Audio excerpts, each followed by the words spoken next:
자, 오늘 첫 번째 연사입니다. 대한민국 최고의 종교 지도자 정강 목소리가 함께 위기에 빠진 대한민국을 구하기 위해서 강장으로 나오신 우리 김진홍 목사님을 큰 박수 모시겠습니다.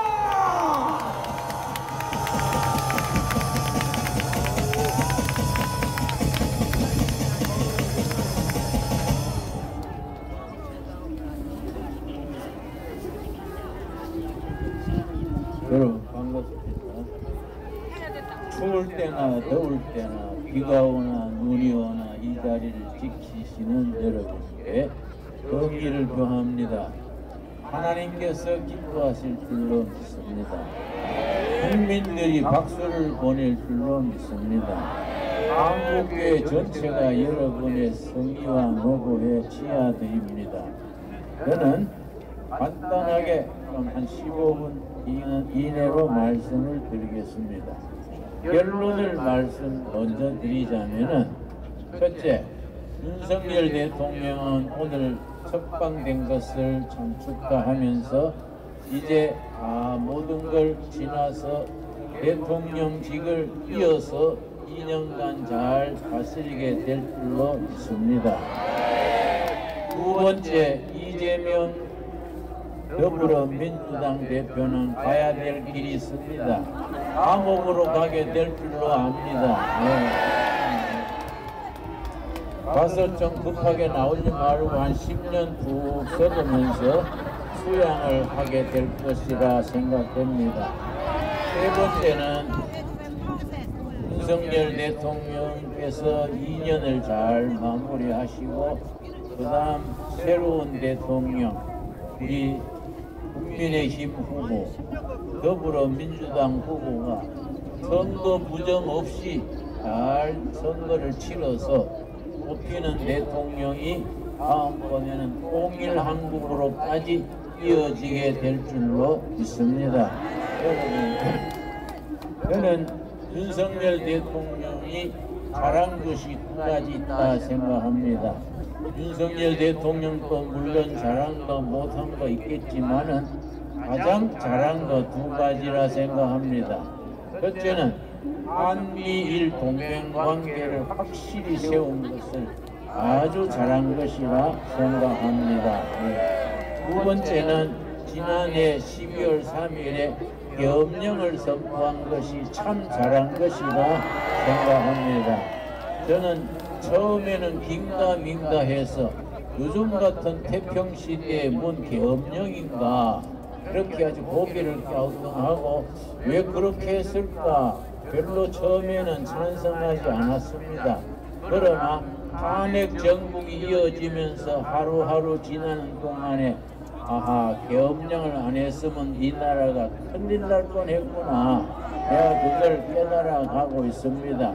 마치 뜨거운 물속의 개구리처럼 이 나라가 우리도 모르는 사이에 서서히 이상한 나라로 변질될 수 있는 위기에 그걸 자각하고 계엄령을 내린 점에 대해서 참 잘한 것이다 생각을 합니다.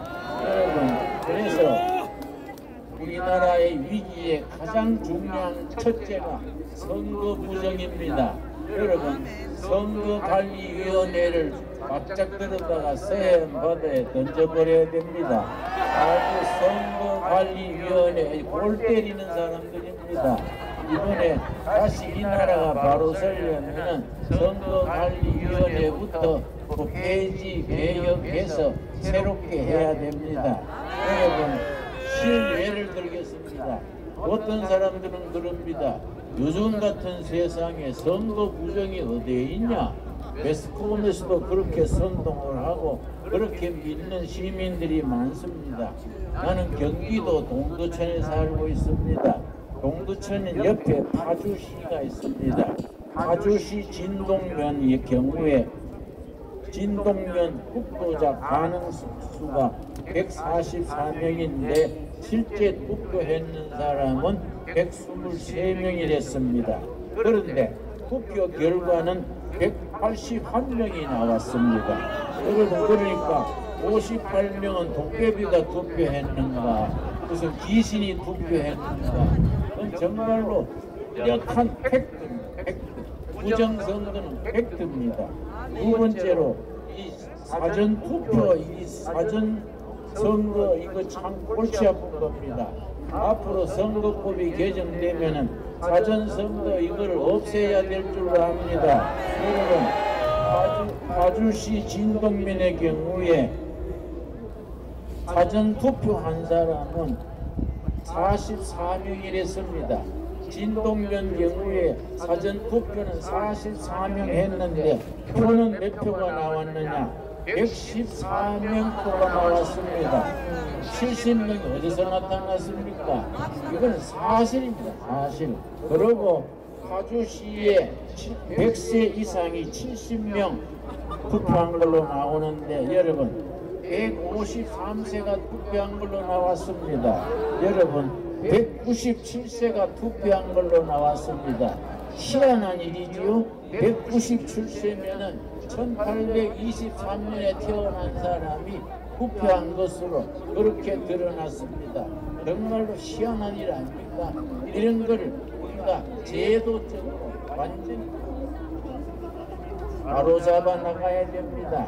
여러분, 우리가 새로운 시대를 위해서 반드시 짚고 넘어가야 될 일이 중국과의 관계입니다. 여러분, 지난번 3월 1일 날 우리가 탄핵 반대 시위를 하는데 한쪽 모퉁이에는 반대 지지 시위를 했습니다. 내가 지나치면서 들어가 보니까 절반은 중국도 말을 하는 것 같아요. 그래서 내가 옆에 가서 이하우 그랬더니 비실비실 피해 뿌리더라고요. 중국이 한국에 왜 그래 관심이 많습니까? 중국은요, 한국을 자기들의 무슨 위성 국가처럼 만들려는 아주 못된 생각을 하고 있습니다. 여러분, 시진핑이 미국 가가지고 미국 대통령을 만나서 하는 말이 코리아는 옛날부터 자기들의 속국이었다. 그러니까 미국이 손대지 마라. 그런 식으로 말했습니다. 여러분, 좀 나쁜 말로 하자면 잊으려고 작정한 소리지요. 어떻게 코리아가 중국의 속국이었습니까? 여러분, 서대문에 독립문이 있습니다. 여러분, 독립문이 일본에 대한 독립으로 세운 게 아닙니다. 중국에 대해서 독립문으로 세워진 겁니다. 나는 북한에 여러 번 갔었습니다. 여러분, 북한의 육군사관학교 격인 장교 훈련하는 학교에 뭐라고 써놨느냐 하면은 북한 얘기입니다.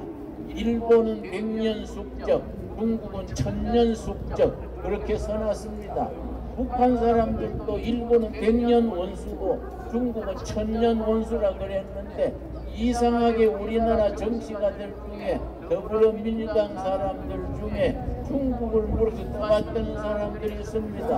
문재인 대통령이 중국에 가가지고 베이징 대학에서 강연하면서 중국과 한국은 공동 운명체입니다. 그런 골빠진 소리를 했습니다. 여러분, 중국이 망하면 우리가 같이 망하고 중국이 흥하면 우리가 같이 흥한다. 이게 공동 운명체 아닙니까? 그러고 우리 문재인 대통령이 시진핑한테 그랬습니다. 우리가 중국의 1대1로 정책에 동참하겠다. 그런 버튼 소리를 했습니다. 그런 사람들이, 그런 생각을 가진 사람들이 국회당에 모이면 국회의사당이 올민당 되지 않겠습니까? 여러분 참 이상합니다. 중국 공산당 창립된 것이 1921년입니다. 100주년 되는 게 2021년에 100주년 기념대회를 했는데 전 세계 공산당이 전부 깃발을 뽑아놨는데 그 중간에 더불어민주당 깃발이 있었습니다. 참 이상하지요? 여러분 그거 알고 계십니까? 중국 공산당 100주년 창립 기념대회에 더불어민주당 당기가 꼽혀 있다는 거 나는 이해가 안 가요. 왜 그런 짓을 하는가? 이런 거 여러분 바로 잡아야 됩니다. 여러분, 우리나라가 정말로 중국에 대해서 얼마나 지난 세월에 어려움을 당했습니까? 여러분, 우리가 이런 판에도 우리 더불어민주당의 국회의장 이원식이 부원식입니까? 그 사람이 이 난장판에 중국 가가지고 시집병 만나고 왔습니다. 뭐 하려고 만난지 나 참 궁금해요. 여러분, 이재명 우리 당 대표가 주한 미 대사 밑에 고개 숙여가지고 세색한 거 여러분 사진으로 보셨지요? 참 그 사람 조금 지능이 모자리는지 돌아버렸는지. 여러분, 우리 성경적으로 말하면은 신약 구약이 안 들으면 지약이나 농약 먹어야 됩니다. 여러분, 우리가 좋은 나라 만들기 위해서 정말 지금 좋은 현상이 일어납니다. 우리가 가르치지도 않았는데 2030 세대들이 자기 자발적으로 나와가지고 탄핵 취소, 탄핵 반대 외치는 것이 눈물이 나도록 고마운 겁니다. 내가 지난번에 한남동 대통령 관저앞에 가서 청년 대학생이 그 추운데 떨면서 자리를 지키길래 자네는 이 추운데 어째서 나와서 이렇게 있는가 그랬더니 뭐라고 하는 거 아니? 예, 어르신네, 나는 윤석열 대통령 때문에 나온 게 아닙니다. 그래서 그럼 어째서 나온 건데? 그랬더니 자유민주주의 지키려고 나왔습니다. 그러고 하는 말이 그 대학생이 대답했습니다. 우리가 중국식 사회주의 할 수 없지 않습니까? 북한식 공산주의 할 수 없지 않습니까? 자유민주주의가 이어가야 안 되겠습니까? 그래서 내가 얼마나 고마운지, 내가 나이 든 사람이 뭘 좀 도와주면 좋겠냐 그랬더니 따끈따끈한 우동국물 생각나네요. 뭡니까? 그 고기를 부셨는 그거 뭐라 그러죠? 오뎅국물 생각납니다. 그래서 내가 얼른 밖에 나와서 2000명분 오뎅국물 해다가 내가 보급을 했습니다. 여러분, 이 청년들이 얼마나 고맙습니까? 그 2030 세대들이 그런 생각을 한다는 것이 우리나라가 미래가 있고 희망이 있는 증거라고 생각을 합니다. 여러분, 끝으로 한 가지 더 말씀드리겠습니다. 우리나라가 정말 하나님이 복 주시는 나라인 것이 이번 계엄령 사태 이후로 한국 교회가 깨어난 것이 너무너무 감사합니다. 한국 교회가 그동안에 받은 많은 복을 누리는데 교회 안에서 머물러 있었는데 이번에 나라의 위기를 느끼고 교인들이 깨닫고 이렇게 추운데도 나와서 여러분 예배드리고 태극기 흔드는 것이 얼마나 감사한 일입니까? 나는 여러분이 이렇게 나와서 태극기 흔드는 거 보이 눈물이 나도록 고맙습니다. 하나님께서 우리 나라를 지켜주실 줄 믿습니다. 여러분, 우리 특별히 개신교는 프로테스탄트 철치입니다. 프로테스탄트가 뭡니까? 저항하는 겁니다.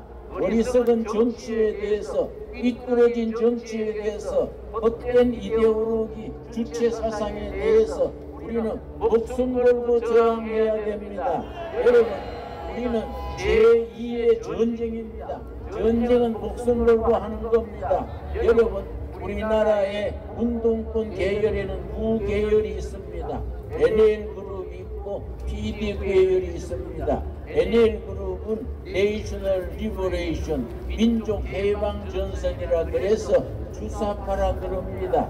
우리나라 운동권 출신의 80%가 NL 계열입니다. 주사파입니다. 여러분, 김일성 주체 사상이 민족의 희망이다. 이런 정신 빠진 소리 하는 사람들이 청와대도 들어가고 정당에도 들어가고 나라의 언론에도 들어가고. 여러분, 이번에 보셨지요? 여러분, 놀랬습니다.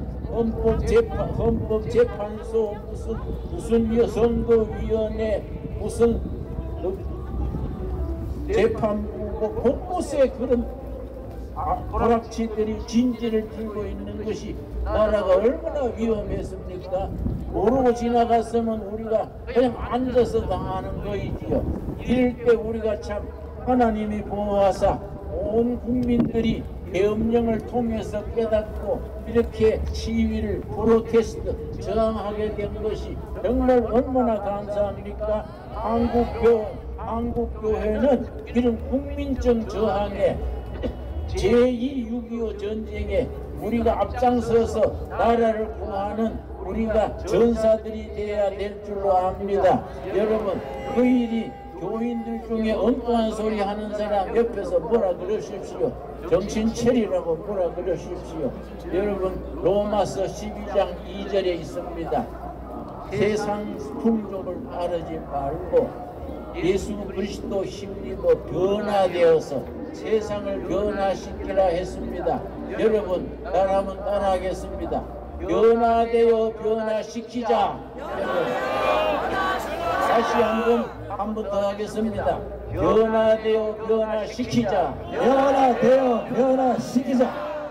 나라를 변화시키고 교회를 변화시키고 아시아를 변화시키는 선두에 서는 한국교회가 되어지기 바랍니다.